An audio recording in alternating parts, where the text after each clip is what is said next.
Hello again, RoyZesch.REALTOR here with Coldwell Banker Legacy in San Angelo.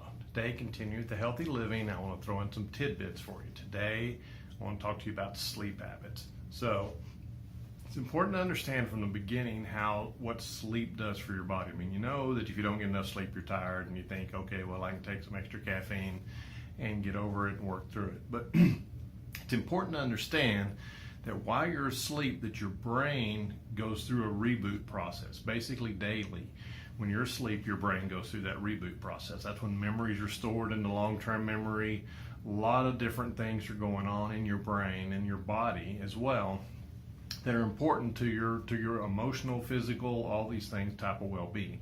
So it's easy in our fast-paced society to get focused on the things you got to do and forget about getting sleep and think, well, gosh, I can do without it. I can push through. I can do whatever I need to do, and just realize that, yeah, you can push through it to a point, but there's consequences. You're causing your body to age faster. Your memory will decrease faster. Things just aren't going to work as well if you're not getting adequate sleep. So how much is enough? It varies. It depends a person, but the general range is about 8 hours. There's people that can make it on 6. I know some people that 4 or 5 is all they need, but those people in the 4 or 5 range are extremely rare. There's other people that need as much as 9 or more, and that's if you're doing good, if your body's in good shape, you're healthy and whatnot. If you're having any sort of a physical battle with anything, then it's going to need more sleep for your body to rejuvenate. Teenagers, young people need more sleep. Now, young people, preteens, it's a lot easier to get them to go to sleep. You can get them to sleep early, they'll sleep. But teenagers think they need to stay up and greet the new day and then have things to do all day. So anyways, so how do you do it? Some of the things that will really help is having a routine. A routine really helps your body, your brain, everything get prepared for that sleeping. If you're at home, you're relaxed, you've had supper, you're sitting around relaxing, getting ready to go to bed. A couple of things to think about. One is that the temperature in your room. You want it a little cooler at night. That helps you to sleep better. Obviously, you're running the air conditioner more. It makes your electric bill go up. That may not make you sleep better, but just one of the factors that does help in the sleep research. Something important to understand is it's good to get bright sunlight during the day. Morning, evening, middle of the day. That sunlight on your eyes tells your body it's morning, it's daytime, it's time to be awake and alert.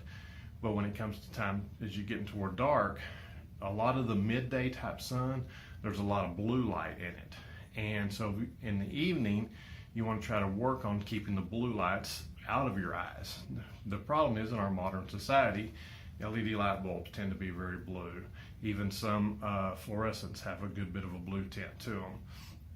And most importantly, your screens, your TVs, your phone, all those kind of things emit a lot of blue light. Now, a lot of the phones, there's either built into them or apps you can add that will change the color scheme after dark, and you can set it where it does it automatically, and put more reds in it, because red tells your body it's evening, it's time to go to sleep. Blue tells your body it's time to wake up and get going.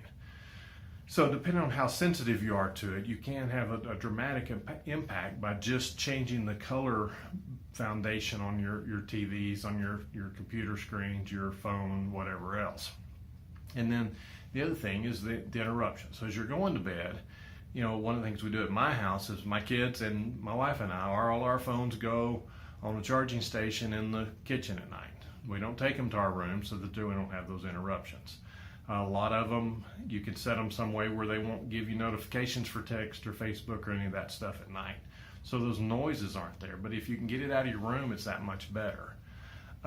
Some people think that the electromagnetic fields from your phone and other electronic stuff can have an impact. They probably can. I don't know how dramatic it is, and it probably varies some from person to person. So try to, if you can do that, if you can get it out of the room, then you won't be tempted to wake up at 2 o'clock in the morning. Oh, I wonder what time it is. You look at the phone. Oh, I should check Facebook while I'm here. Those kind of things. So you'll tend to get better sleep that way.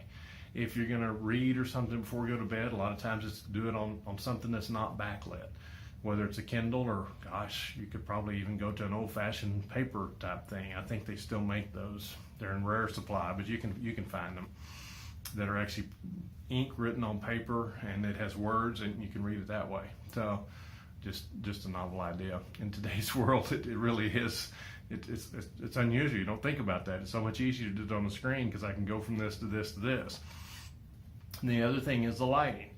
You know, our bodies were designed to sleep when it's dark and be up when it's light. So if you have a lot of unnatural light coming into your bedroom, that can affect your sleep. So some room darkening shades and stuff like that to help it keep it out. If you've got lights from a neighborhood or whatever shining in, that's important to do is what you can to cut those out.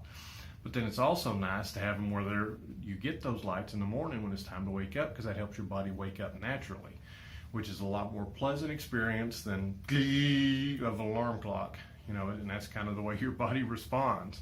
So anyway, it's just realizing that sleep is so foundational to the health of our body and rejuvenating to your brain, your body, and everything else, and to just put the effort into making sure you get good sleep. Work on going to bed earlier. There's some research that suggests that going into the sleep you get before midnight is twice as valuable as sleep you get after midnight. I don't know for sure that it's true. I know my personality is to go to bed when it gets dark anyway, so it's not a problem. But if you are more of a night owl, try to go to bed a little earlier at least to get more of the sleep while it's truly dark outside, while your circadian rhythms are telling you that it's time to sleep. And then, you can sleep a little later in the morning, but don't push yourself to do that all the time. Just try to pace yourself but to make sure you get plenty of rest. Another thing is to realize you can't catch up on the weekends. If you're, 5 days a week, you're getting 4 hours of sleep, you think, oh, it's great, I'll catch up on the weekends. Well, it doesn't work that way. You just can't really catch up. You can help yourself some, but you can't get 4 hours one day and 12 hours the next day and it evens out. It doesn't work that way. So if you get shorted on sleep, some sort of emergency or something, then you can recover a little bit of it, but it's more like you can recover an hour a day for the next 3 or 4 days to make it up, not all at once. So anyway, just again, talked last time about educating yourself and just realizing how important sleep is to your body, and kind of setting some rules and guidelines to help you control your sleep and to do the things you can do to help yourself sleep better and watch your health improve just by that one little thing. So that's all for today. RoyZesch.REALTOR, 325-268-0775. Good night.